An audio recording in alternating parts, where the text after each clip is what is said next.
My name is Candice Sanderson, and I want to thank you for tuning in. Today, I am revisiting a message from 2 years before when I attended a Reiki crystal bowl healing meditation at Church of Spiritual Life in nearby Fort Myers. Due to the closures that took place during the pandemic, I had not attended this beautiful meditation in 16 months. This was my first trip back. I was way past due for a tune-up at this beautiful place of worship. When I took my first steps into the church, it felt as if no time had passed at all. I was 40 minutes early, and if you know me, that's on time. I love getting to places early so I can relax and meditate before the others arrive. As soon as I laid back in the lounge chair, my stomach just started churning. I love it when that happens because I know that it shows that the energy from the sacred place is already beginning to work its magic on me. All that energy shifting. As I relaxed into the surroundings, things started to happen. And with my eyes closed, a night sky flooded my vision. I saw thousands of brightly lit stars embedded in a deep blue of the cosmos. Several lights, these stars began blinking into existence while others faded. And then a message began. It is indeed a new beginning. Then I got a message that when a star dies, it takes years before we notice it on Earth. From our perspective, which is very limited on Earth, we still see it as bright and shining. After that, the other part of the message started up. It says, change your perspective, my friend. Step into the frequencies of the divine. Step into the timeless nature of all that is.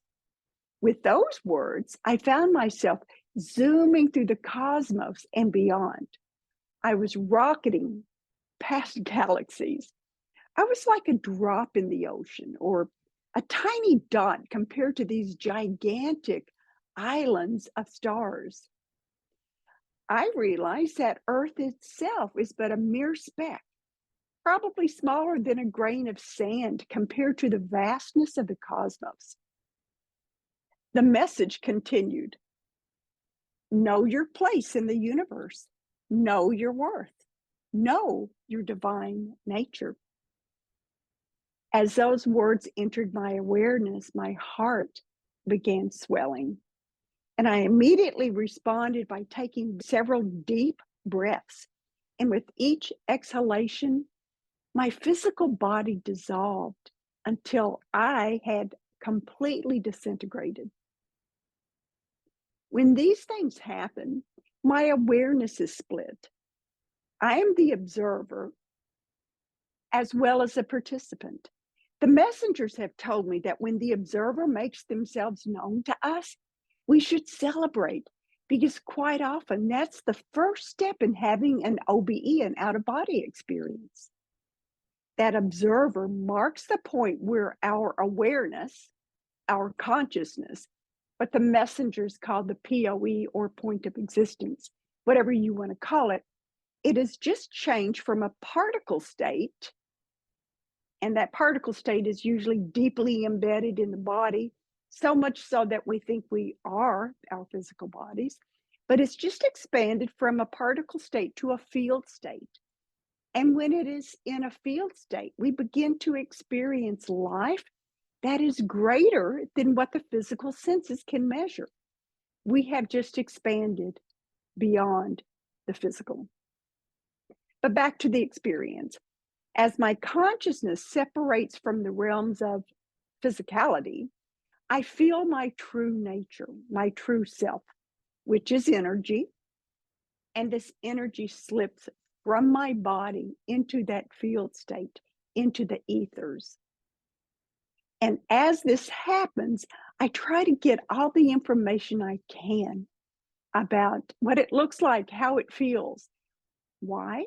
Because we can use this as a bookmark to return later. And the more detail I can recall now, the stronger that bookmark becomes. But as my true essence leaves my physical body, it looks, that's from the observer, and feels, that's from the participant, like liquid silver. But how do I feel? I guess the best word that comes to mind is freedom. I am free, and I ride the waves of the solar system. I'm swimming in these divine cosmic frequencies. I streak past glistening stars, admiring their brilliance. As they twinkle off and on, I realize they are calling to me. And on some unknowable level, I realize I am part of these beautiful celestial beings. And then the message continues. Welcome home. Be ye one with spirit. Know that you are all that is. I now find myself back at Church of Spiritual Life, and the meditation has begun. I'm aware of the tones from the crystal bowls, and I feel my body relax into their gentle vibrations. I feel a profound sense of peace and calm. I am totally in tune with the infinite, with divinity. And then a whiff of roses catches my attention. I look up within my mind's eye and I see a cluster of people approaching. Leading the entourage is Mother Mary. And just behind her, I see Mary Magdalene, Kuan Yin, and White Buffalo Calf Woman. Mother Mary places a red rose behind my left ear, and then she kisses me on my forehead, which is where my third eye is. The kiss sends me deeper into a state of relaxation, and I find myself just floating in this beautiful, blissful void of peace. Well, there's two more bookmarks right there. One is that rose behind my left ear, and the other is the kiss on my forehead. And it's interesting that she puts the rose behind my left ear, because that is the receiving side of the body. When the scent of roses becomes stronger, I open my eyes. I'm still in the vision, and I see this enormous pink quilt suspended in midair, hovering near the top of the room at Church of Spiritual Light. And I zoom in closer to get a better look, and I realize this quilt is made from thousands of pink roses. As it begins to drift down to cover the room with its just beautiful, delicious, soft fragrance, I hear these words. This is a blanket of divinity, of love, of compassion, of protection. This is the love that a mother has for her children.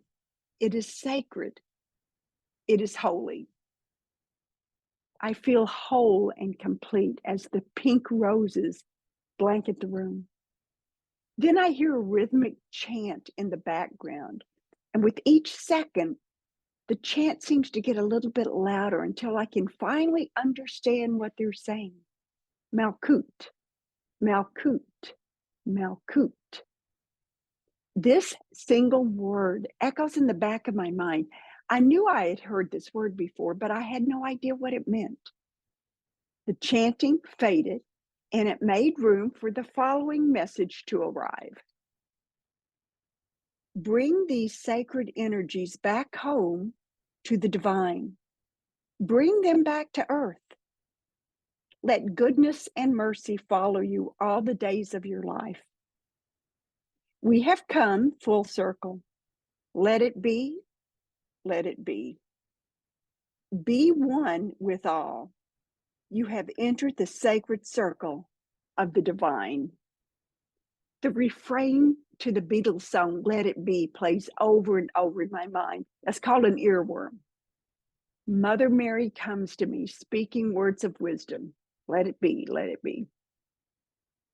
As those words to the song then slip away, my physical body begins to melt, and my consciousness slips into the floor at Church of Spiritual Life and through the layers of the earth until I reach the crystal core at the center of our beautiful planet. I realized that I had indeed come full circle, just as the message had indicated.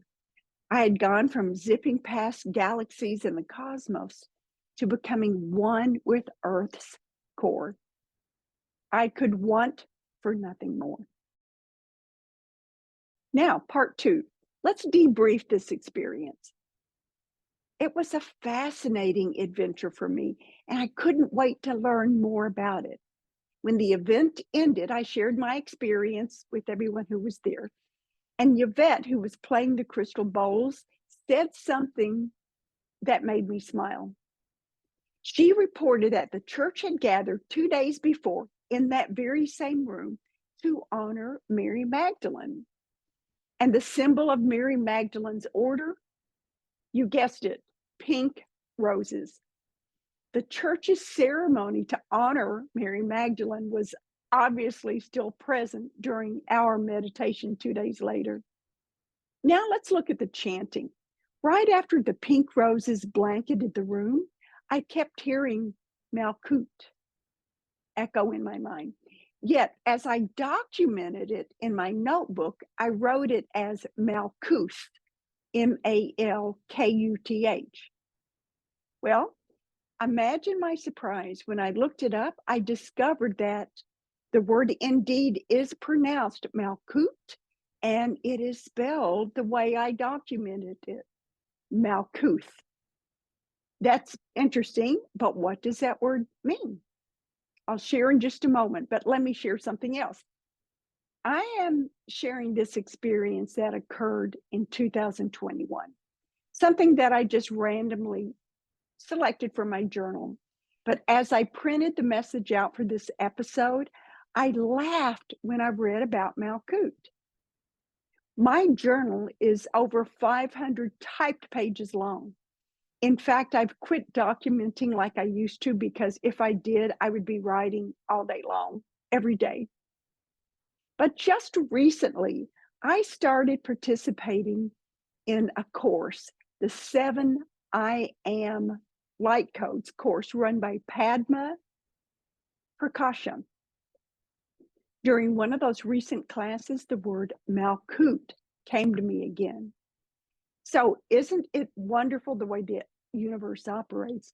Of all of the 500 plus pages to choose from, I choose the one episode with Malcoot in it. I realize Malcoot must be very important. But back in June of 2021, I looked this word up, and on several online sources, Malcoot was described as the 10th sephiroth in the Kabbalistic Tree of Life. Now, I won't pretend to understand the full meaning other than it's important and it's sacred. I also learned that Malcoot means kingdom, and it is a cosmic filter that connects to Earth. Connecting Earth to the solar system, that's exactly what I had experienced from my meditation and from my vision. I had gone from the stars all the way to the center of the earth. Now, I want to share with you a quote that described the function of Malcoot. It was such a beautiful and elegant tie to the vision that I had. This divine energy, Malcoot, comes down and finds expression in this plane, earth plane.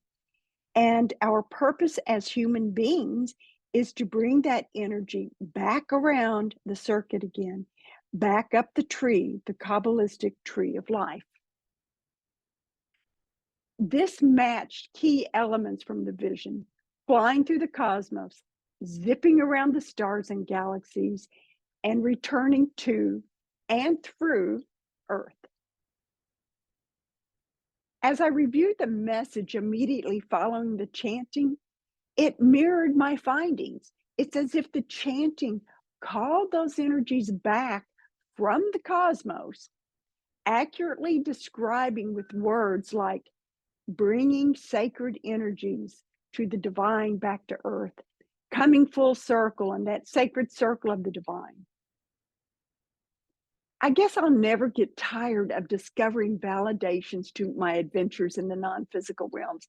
It's probably rooted in my training as a psychologist that data mining was such an important way of life for me. But I never expected it to play such a significant role in my spiritual journey. My life changed in August 2013 during that 10-minute commute to work when the doors to the non-physical opened for me. Over time, I've learned to trust the information I receive because of all these after-the-fact confirmations. Each search engine hit adds pieces to the puzzle, and they fit neatly in place, completing more of the mosaic that had become my life. And my life is enriched, it expands with every validation, and especially these continued validations. My life constantly nudges against the boundaries of my belief system. And I realize I am no longer the person I was before August 2013 when those doors to spirit sprang wide open. I grow every day. I learn, I experience, and I continue to push against those belief systems that once defined me. And I couldn't be happier. I hope you enjoyed this episode. Remember to follow the wisdom of your heart. Live your life with kindness. That will help this world become a better place. Thank you for tuning in, and until next time, goodbye.